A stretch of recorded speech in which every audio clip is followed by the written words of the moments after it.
Transfer RNA या स्थानांतरण RNA की इसकी क्या स्टोरी है, आइए जरा देखते हैं कि आपके एनसीईआरटी में इसकी स्टोरी लिख रखी है।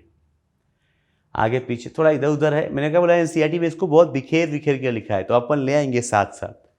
ये देखो, कूट परिकल्पना के बहुत पहले से ही फ्रांसिस क्रिक ने कूट पढ़ने व अमाइनो एसिड की वृद्धि है, ये सब तो आपको मैं अभी समझा ही नहीं पाऊंगा, है ना। ये सब चीजें आपको मैं स्ट्रक्चर यहां पे दे रखा है बस, कोई बात नहीं। आइए पहले मैं सिखा देता हूं, फिर यहां पे पढ़वा दूंगा कि क्या क्या बातें लिखी हुई है ना। ये मैं अपने हेडिंग पे आ जाता हूं, मैं ही करवा दूंगा अपने हिसाब से, है ना। फिर पढ़ लेंगे एनसीईआरटी, 5 मिनट का एक छोटा सा टॉपिक है, फिर एनसीईआरटी कर लेंगे। जब हम टीआरएनए की बात करते हैं बच्चों, जरा देखो ये टीआरएनए भी कहां बनेगा, सेम कहानी ना। ये टीआरएनए भी कहां बनेगा, न्यूक्लियस के अंदर, केंद्रक के अंदर। कहां से बनेगा, अरे एक बात हो गई यार, बार बार वही चीज नहीं लपेटते रहेंगे ना। कहां से बना बच्चे, ये बना हमारे डीएनए से। यहाँ पे डीएनए का थ्रेड है, डीएनए का धागा है केंद्रक के अंदर, यहां से बना। यस और नो, देखो फटाफट क्या होता है। यहां से अब जो आरएनए बना है, बहुत ध्यान से देखना, बड़ी मजेदार सी बात है यहाँ पे, कुछ बड़ी इंटरेस्टिंग सी बातें। अब जो आरएनए बना है, हाँ भाई बना आरएनए ऐसा ही है, न्यूक्लियस गायब नहीं हो जाएगा, न्यूक्लियस अभी भी होगा, हमने दिखाया नहीं है क्योंकि यहाँ पे न्यूक्लियस की जरूरत नहीं है ना। वो प्रोटीन फैक्ट्री था, सॉरी राइबोसोम फैक्ट्री था, राइबोसोम बनते दिखाना था, वहां पे हमने यूज किया, यहाँ पे नहीं किया।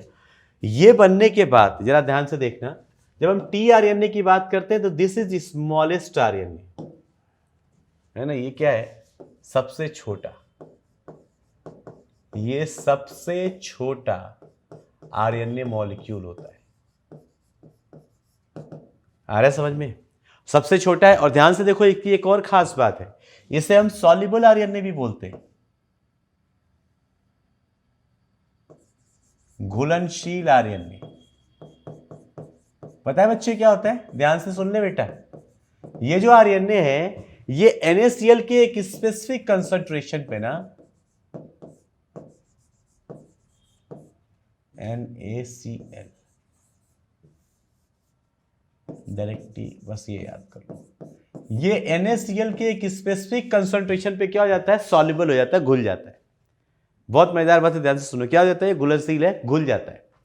तो ये जब भी बनता है यहां पे कोशिका के अंदर, जब भी बनता है कोशिका के अंदर वो कंसंट्रेशन पाई जाती है। लो, कोशिका के अंदर वो स्पेसिफिक कंसंट्रेशन पाई जाती है। तो देखो क्या, ये जादूगर है, ये यहां पे बना और बनते ही गायब, छूम अंतर, कहां गया किसी को पता ही नहीं, बना और फिर बनते ही यहां पे जो जीव द्रव्य कोशिका द्रव्य है जो आपस में मिले हुए हैं इस न्यूक्लियोपोर से, ये घुल गया और घुल के गायब, और घुले हुए अवस्था में ये यहां से क्या आता है, बाहर आता है। समझ में आ रहा है, घुलनशील आरएनए है, NaCl के एक विशेष कंसंट्रेशन पे घुल जाता है, और ये घुलनशील अवस्था में ही केंद्रक से क्या होता है बेटा, बाहर आता है। ये देखो बाहर आया, यस और नो। अब मजेदार बात क्या है वो सुनो, जब ये केंद्रक से बाहर आता है तो ये कोशा द्रव्य के अंदर भी ऐसे ही डिजॉल्व स्टेट पे घूमता है। कैसे घूमता है भैया, कोशा द्रव्य के अंदर ऐसे ही डिजॉल्व स्टेट में घुला हुआ। कब तक घूमता है, जब तक, हाँ जब तक है जा नहीं, ध्यान से सुनो, शाहरुख खान है ना, गरीबों के शाहरुख खान, सुनो, जब तक है जा नहीं, कोशाद्रव्य के अंदर तब तक ये डिजॉल्व स्टेट में घूमता रहता है, जब तक कि इसको आवश्यकता नहीं होती, जरूरत नहीं होती, किस चीज की, प्रोटीन के सिंथेसिस की। जैसे इसको प्रोटीन बनाना होता है, जैसे इसको क्या बनाना होता है, प्रोटीन बनाना होता है, ये फटाफट रेडी हो जाता है। और जब ये दोबारा से रेडी होता है, तो ये भी सुन लो बहुत ध्यान से, जब ये दोबारा से रेडी होता है तो ये एक विशेष संरचना में आ जाता है, इंट्रामॉलिक्यूलर हाइड्रोजन बॉन्डिंग। इस जो एक धागा है आरएनए का, इस आरएनए के अंदर ही हो जाती है हाइड्रोजन बॉन्डिंग, और हाइड्रोजन बॉन्डिंग की वजह से इसकी संरचना बड़ी अजीब सी हो जाती है। अगर इसके स्ट्रक्चर देखें, अगर आप इसकी संरचना देखेंगे तो इसकी संरचना बड़ी अजीब हो जाती है। दिखाता हूं आपको, पहले आपके एनसीईआरटी में मैं दोनों दिखाऊंगा, आदत है क्योंकि सवाल दोनों पे बन सकते हैं आपसे। पहले आपके एनसीईआरटी में इसकी संरचना कुछ ऐसी बनी हुई आती थी।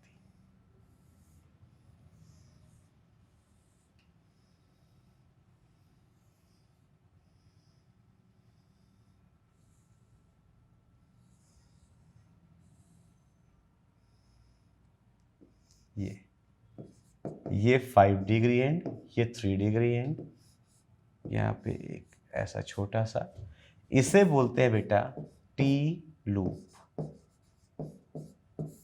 ये क्या करता है, काम मैं सबका लिख देता हूं, बहुत ज्यादा नहीं पढ़ाऊंगा, बस जितना पूछा जा सकता है उसको। बस राइबोसोम पहचान का काम इसका है, राइबोसोम पहचानना टी साइज लूप का काम है, टी लूप का। यहां पे होता है डाई हाइड्रोक्सी यूरेसिल, इसे बोलते हो आप DHU लूप। क्या बोलते हैं, DHU लूप। ये क्या करता है, अमाइनो एसिड पहचान, अमाइनो एसिड पहचानना इसका काम है। यहां पे इसे बोलते हैं anti codon loop, anti codon loop. इस एंटी कोडॉन लूप से यहां पे कुछ कोड पढ़े जाते हैं। कहां से पढ़ेगा, क्या पढ़ेगा, सीखोगे।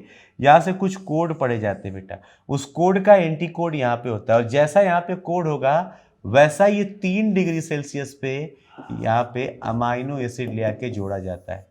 तो इसे बोलते हैं अमाइनो एसिड एक्सेप्टरेंट।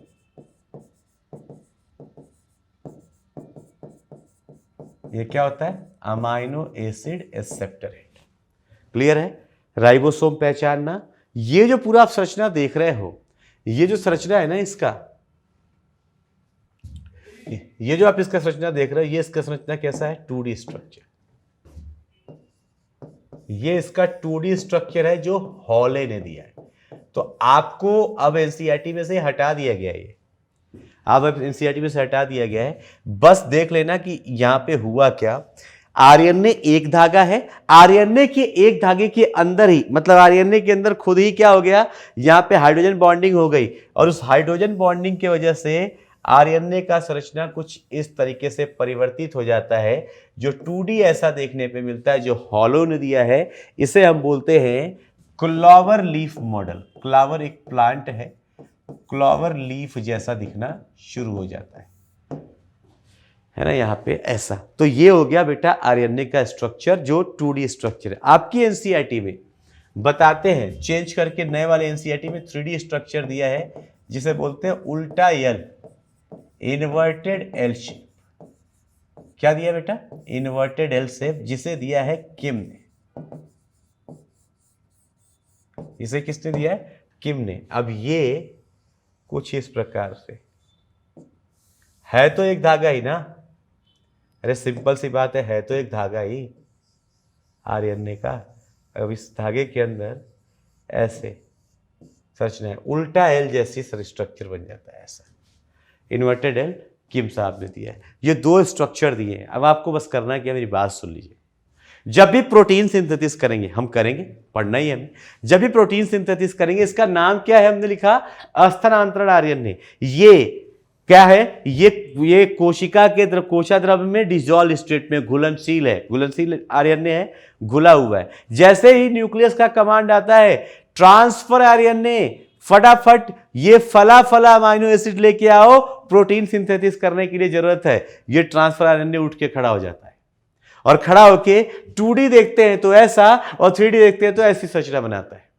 क्लियर है, ये जो संरचना बनाता है, इसमें कौन कौन सी चीजें इस पे पाई जाती है, अमाइनो एसिड एक्सेप्टरेंट। मैंने बनाया इसलिए है आपको पता चल जाए कि यहां पे अमाइनो एसिड जोड़ लेता है अपने इस एंड पे, और यहां से ये राइबोसोम पहचानता है। क्यों, क्योंकि जब प्रोटीन सिंथेसिस करते हैं, हम लोग पढ़ते हैं ना प्रोटीन सिंथेसिस किसका काम है, राइबोसोम का। तो राइबोसोम प्रोटीन सिंथेसिस में करता है मदद। तो वहां पे कौन से राइबोसोम पे जाके इसको जुड़ना है, इसके जो प्रोटीन बन रहे हैं वो किस राइबोसोम पे बन रही है, उसको यहां से पहचानता है। कौन सा अमाइनो एसिड लेना है, उसको यहां से पहचानता है, या आइडेंटिफिकेशन यहां से करता है। लेना क्या है, वो कोड यहां से पढ़ता है, और जैसा कोड होता है वैसा खोज के अपने पास यहां पे जोड़ लेता है। तो इसके अंदर ये कुछ एंड्स पाए जाते हैं। क्या पाए जाते हैं बेटा, कुछ एंड्स पाए जाते हैं, इन एंड्स की हेल्प से ये पूरा काम कर रहा है, चल रहा है। क्लियर है भैया? क्लियर ये पूरी बात? ये हुआ हमारा tRNA, ट्रांसफर आरएनए, इतना ही पढ़ना था। क्लियर? तो हमने बच्चों आप लोगों को मैंने क्या किया, आज पूरा ट्रांसक्रिप्शन की कहानी इस लेक्चर में सिखा दिया कि ट्रांसक्रिप्शन में क्या क्या चीजें होती हैं या हो सकती हैं। स्पष्ट है? पूरी कहानी सिखा दी ट्रांसक्रिप्शन की। ट्रांसक्रिप्शन में पॉलीसिस्ट्रॉनिक, मोनोसिस्ट्रॉनिक कैसे काम करेंगे, क्या होता है ट्रांसक्रिप्शन यूनिट से, जब भी यूकैरियोटिक के अंदर बन रहा है ट्रांसक्रिप्शन हो रहा है तो आरएनए कैसे बन रहा है, प्रोकैरियोटिक के अंदर बन रहा है तो आरएनए कैसे बन रहा है। ये सारी कथा, ये सारी रामायण क्या हो गई, खत्म हो चुकी है। ठीक है बच्चे? तो हमने यहां पे 2 प्रकार का आरएनए भी पढ़ लिया। यस और नो? कौन कौन सा? tRNA और rRNA, राइबोसोमल। आपके एनसीईआरटी में tRNA के बारे में क्या लिखा है वो भी फटाफट एक बार देख लेते हैं ना।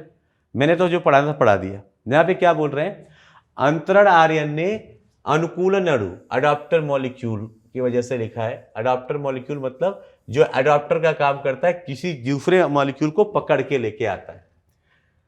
जरा देखना क्या लिख रहे हैं। कूट परिकल्पना के बहुत पहले से ही फ्रांसिस कुक के द्वारा कूट पढ़ने के लिए अमाइनो एसिड के संबंध रखने वाली क्रिया विधि। अब ये कूट क्या है, कोड। वो बोल रहे हैं कि क्रिक साहब ये जानते थे, क्योंकि उन्होंने बताया ना डीएनए से ट्रांसक्रिप्शन, ट्रांसक्रिप्शन से ट्रांसलेशन।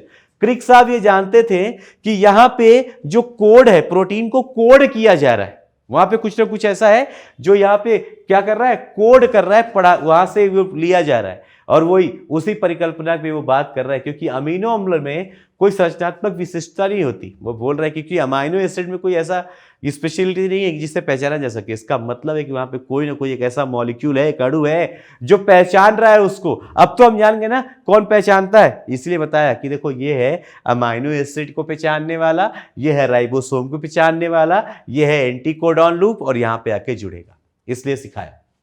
इसके अनुसार एक अनुकूलतम अणु जो एक तरफ से कूट को पढ़ता है, वो बोल रहा है कि एक एडाप्टर मॉलिक्यूल है जो एक तरफ से कोड को पढ़ता है, दूसरे तरफ इससे, एक तरफ कोड को पढ़ रहा है और दूसरी तरफ क्या कर रहा है, इससे अमीनो अम्ल जुड़ जाते हैं, जैसा कोड है उसके अमीनो अम्ल जुड़ जाते हैं।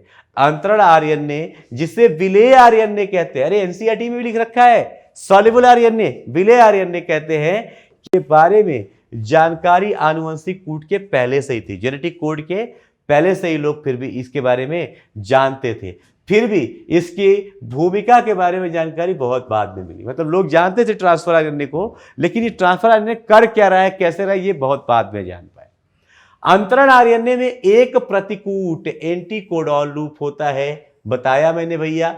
एक क्या होता है, एंटीकोडॉन फंदा, जहां से ये क्या करेगा, कूट के पूरक क्षार मिलते हैं, इसमें एक अमीनो अम्ल स्वीकार छोर होता है, अमाइनो एसिड एक्सेप्टर एंड, जहां पे वो अमाइनो एसिड को क्या कर लेगा, जोड़ेगा, जिससे अमाइनो एसिड को जुड़ जाते हैं। प्रत्येक अमाइनो अम्ल के लिए एक विशेष प्रकार का ट्रांसफर आरएनए बनता है, अलग अलग अमाइनो अम्ल के लिए अलग अलग tRNA बनता है। प्रारंभन हेतु दूसरा विशिष्ट अंतरण आरएनए होता है जिसे प्रारंभक आरएनए बोलते हैं। वो बोल रहे कि ये पूरा प्रोसेस स्टार्ट करने के लिए एक स्पेशल ट्रांसफर आरएनए होता है। जब आपको पढ़ाऊंगा प्रोटीन का सिंथेसिस, वहां पे सिखाऊंगा। रोकने के लिए कोई अंतरण आरएनए नहीं होता, प्रक्रिया को रोकने की कोई आरएनए नहीं है। उपरोक्त चित्र में, यह चित्र यहाँ पे आपको दिखाया नहीं गया, जब दिखाया गया, उपरोक्त चित्र में द्वितीयक संरचना दर्शाई गई है जो तितपिया क्लॉवर लीफ के पत्ती के जैसी है। बड़ी खराब चीज है एनसीईआरटी की। एनसीईआरटी ने क्या किया बच्चे, यहां पे लिखा क्या है कि आपको सेकेंडरी स्ट्रक्चर दिखाया गया है, 2D स्ट्रक्चर दिखाया गया है, जो कैसी है, क्लॉवर लीफ लेके, और वहां पे एनसीईआरटी में असल में यहां पे जो है वो दिखाया गया है 3D स्ट्रक्चर। पहले था तो एनसीईआरटी का डायग्राम तो चेंज कर दिया। 3D कैसा है, इनवर्टेड एल के शेप का, उल्टा एल,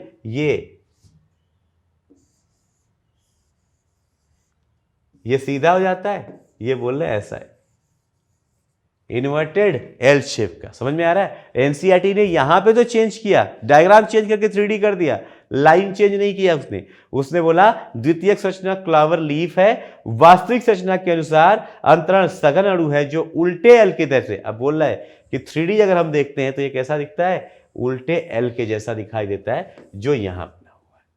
तो इसी के साथ हमने ट्रांसफर आरएनए पढ़ लिया।